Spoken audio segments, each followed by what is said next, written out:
Alright, hey John, got your video. You are my first custom video lesson. Congratulations.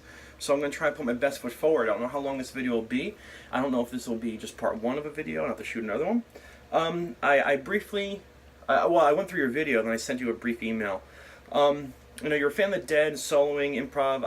I'm with you, and it sounds like you have your chords and stuff in order, which is good. So what I'm presenting to you is a Grateful Dead type of lesson. What we're going to study here is we're going to study just the basic chord progression to I Know You're Rider.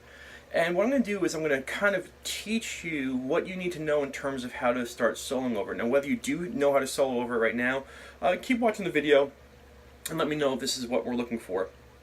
Now, I gotta say that every one of these custom videos, I wish it can be like 8 hours long and give you all of guitar, but we're going to address what I think helps answer your questions. So as we work together, we're going to have more specific questions and go back and forth and be able to take our steps at a time. So the chords involved in this jam are going to be D, C, and G. Now the first thing we have to do is we have to realize, well, are we in a key, and if we're in a key, what key are we in?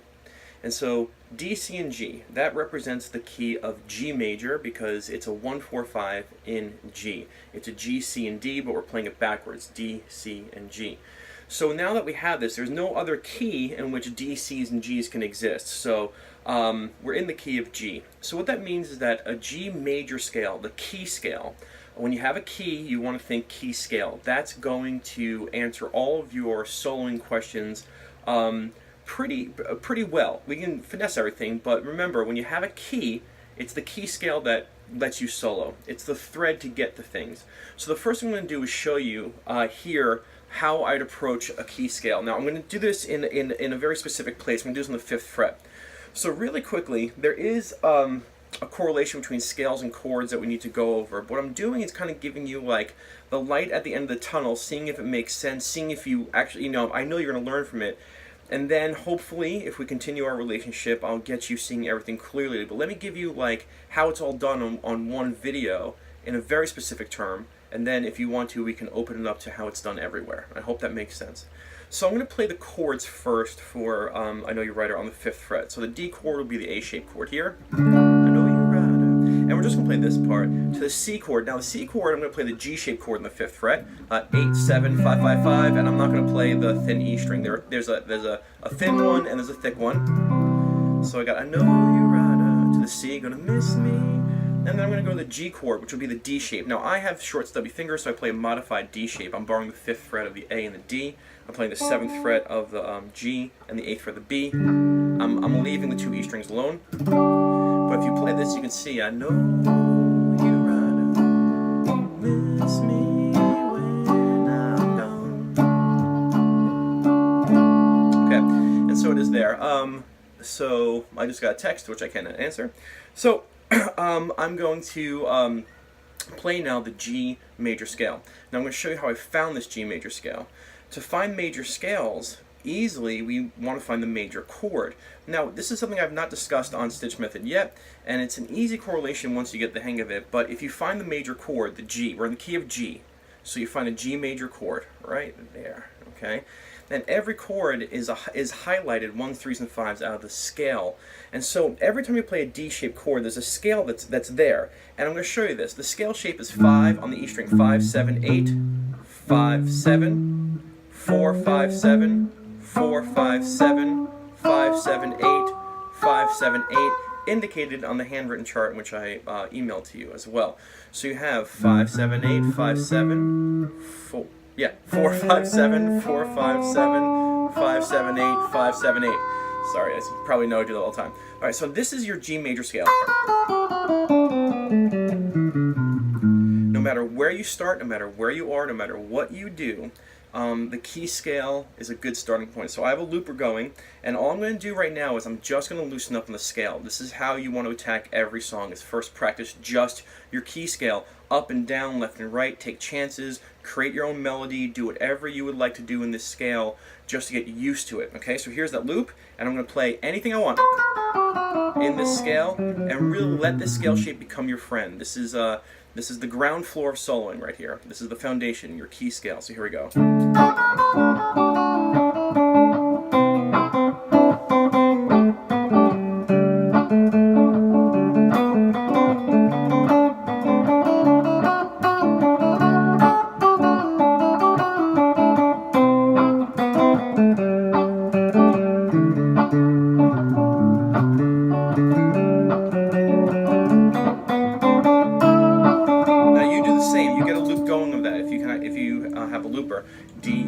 the yeah, D, do do da da da da da da da, C, G, and then D, 2, 3, 4, D, 2, 3, 4, and then loop again. So you want to know how that loop goes. So you could hear that all I was doing was playing in the key scale. Now it didn't sound terrible and it didn't sound amazing, but what you need to do is you need to really just relax and understand that the default setting of any guitar player when they're working with a key is knowing the key scale. And so have fun with that. But now let's start talking about the chord tones. And I showed you the chords before, but there's something that happens in a lot of guitar players' minds where they think a lot of chord tones equals like an amazing solo, but that's not true. The key scale helps, but the most important thing, and you've seen this probably, excuse me, on Stitch Method, is what I call celebrating the moment. You know, when the chord change happens, like the exact moment, you want to intercept that chord change with a chord tone. It doesn't have to be the root note, it doesn't have to be a third, it doesn't have to be a fifth. It can be any which one of those, and you don't have to be deliberate right now. So the first thing you want to do first, right after you do your key scale soloing, is you really want to sit and play your chords and know the chords, like know them by fret, right? 5, 7, 7, 7, 8, 7, 5, 5, 5, 5, 5. 5, 5, 7, 8, right? I want to know these guys. I want to physically know them. We're not talking about note names. We're not talking about theory, just the physical application of them. And one thing you want to try doing before we do this is you want to say, okay, D chord. You want to go through your key scale, that G major scale, and you want to stop for a second while you're practicing on any note that's physically in the chord. Now, the notes that are physically in the chord are located on your chart. So I'm going to go through from thickest to thin. That's a chord tone. That's a chord tone. That's a chord tone. That's a chord tone. And that's a chord tone. And you want to just stop and picture that chord and just pause a little bit on the chord tones. Oh, right. Just so you can know them, so you don't have to freak out over it. Not saying you would freak out, but like a lot of the students I teach are like, oh my god, I have to know this? Take your time. You're learning how it's done. And again, if we work together, I'll show you how to do it in the grand scheme of the whole thing in guitar, but this is like the element in which we need to work with. So for the C chord, you want to be able to picture. If you look at the chart, by the way, I gave you dots for chord tones, squares for the root notes, and I gave you little tiny dots for notes that are in the chord that we don't physically aren't playing. Okay, just to let you know. Like, so when we get to the C chord, I play this guy, but these guys are in the thinner one. So, you know, they're in there. They're in the chord. So you go through the scale. You picture your C chord now. That's a chord tone. That's a chord tone. That's a chord tone. That's a chord tone. That's a chord tone. That's the little dot chord tone. And that's a chord tone. So you just want to be very good at it. You want to sit and know where the scales meet the chord tones. You want to do the same thing for the D. You load the D. You can see there's a little dot I put here on the 7th fret of the high E string. And this takes time, right? But again, we're doing the whole big like linear down the track thing. Again, if we work with each other, we'll do it like one train car at a time so it makes sense. So here you can go through the scale. That's a chord tone. You want to, oh, this is what I want to say. If you made this far in the video, the whole art to guitar is that your fingers play the scales and your eyes see the chords. So your eyes are seeing the chords while your fingers are playing the scales, and this is how every guitar player works. Their responsibility is to do this. We watch them do this. We go, whoa! But they're seeing the chord tones change with their eyes, and they're stopping for a pit stop along the way. That's all they do. So your eyes see the chords, your hands play the scales. For the D, I'll start again on the D. I'm going to hit every note that I know is in the D chord. That one. This one. That one. This one. And this one. Is a little tiny dot that's in the chord, but I'm not physically playing it. So you want to know that. And now, once you get really comfortable, I'm being serious, don't fire through this. Once you get really, really comfortable with your key scale soloing first, just being able to play that G major scale and come up with melodies regardless of what chord you're on, that's a huge must. Once you get good with that, now you're going to start hitting one chord tone on the chord changes. And the rest is still the key scale. So what I'm going to do is when the song starts at D, I'm going to pick any note in the D chord, and then continue on the scale, and play a melody, and then when the chord changes, hit a chord tone again, just on that moment, and as the moment passes, keep soloing in the scale, and then when it goes to the next chord tone, hit just a chord tone, any chord tone at that moment. So this is what it sounds like. One chord tone per chord change. That's your next level. Let's see. Here's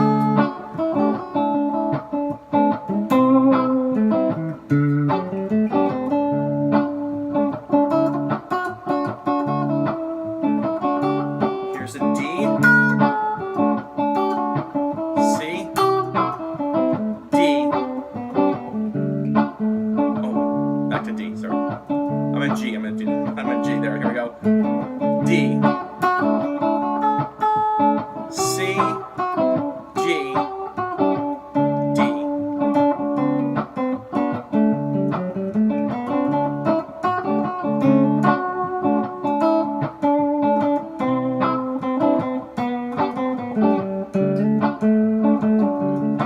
Scale,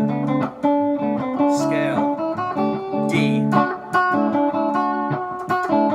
C, G,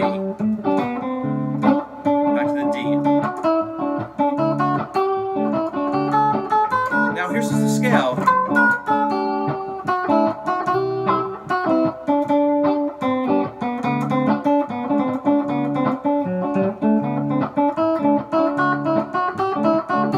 Okay, so take the weight off of, I hope that didn't bore you, but first you really want to know how to just play in your scale, and then you just want to hit one chord tone per change. Now my backing track is fast.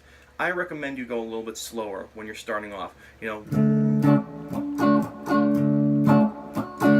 okay? And probably at the end of the video, maybe I'll play it a couple times for you. So now, once you get, okay, let's just start off. Let's go right back to the beginning and make sure we follow everything, all right? We have the key of G.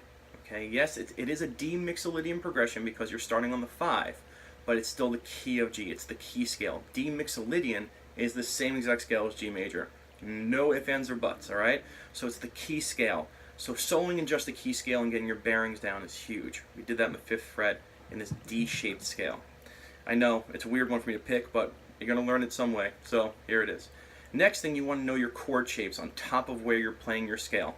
That's very important, your chord shapes. You don't even need to worry about theory at this point, just chord shapes. So you practice them, you practice your scale by playing through the chords, and playing through the scale and kind of stopping and letting your eyes see the chords while your fingers play the scale. Then you load up your backing track again, and you hit one chord tone, just one chord tone per chord change. And that should be really, like, good. That should start to, like, get your mental picture of what's happening, this, like, layering in like hydraulic press of like scales and chord tones and the moment. And once we're good at that, then the last thing we're going to talk about is just putting more chord tones in, more stops on the train. When we're on the D chord, instead of hitting just one, hit one. Don't jump to the chord tone. You can jump, but you don't jump all the time, but use the scale. Use the first thing we talked about. So again, I know this goes fast, but what I'm going to do is I'm going to play the key scale first, and then I'll play one chord tone per chord change right on the moment. And then, as you get good, you don't have to do this in one day, you want to add more chord tones on the moment. You still want to hit the chord change, but then if you're on a D chord, put some more chord tones in. You can play pieces of the chords, you can hit them like, here's the D chord, you can use the scale to really focus on the chords. So here we go. Key scale, one chord tone on the change, and then lots of chord tones. Here we go.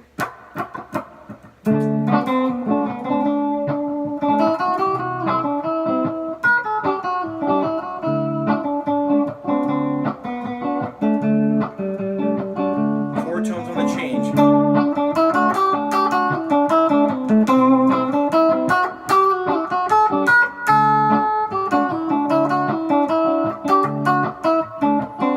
Time. D, C, G, to D. Now here's a lot of chord tones in the moment.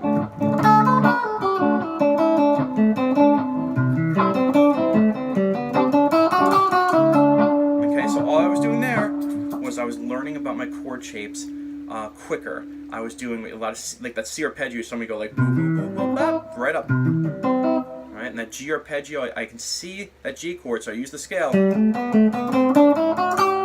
I framed out. Now that sheet below has everything there visually for you. Now we're at a 15-minute lesson. I hope that this works for you. This isn't the end-all be-all of the guitar. Like, it's not like, here, this is how guitar works. Well, it is how music works. But if you follow how I teach and you like this style and you can complete this, what we'll do, if you want to take another lesson, no pressure, we can start looking at how the chords and the scales relate, how to find your keys, how to move out a key when something moves out a key in solo. Let me know if I hit the mark on this. Let me know if you enjoyed it. You're my first one, ma'am. And so if I went too fast, went too slow, if I missed something, you let me know. Rock and roll. Bye-bye.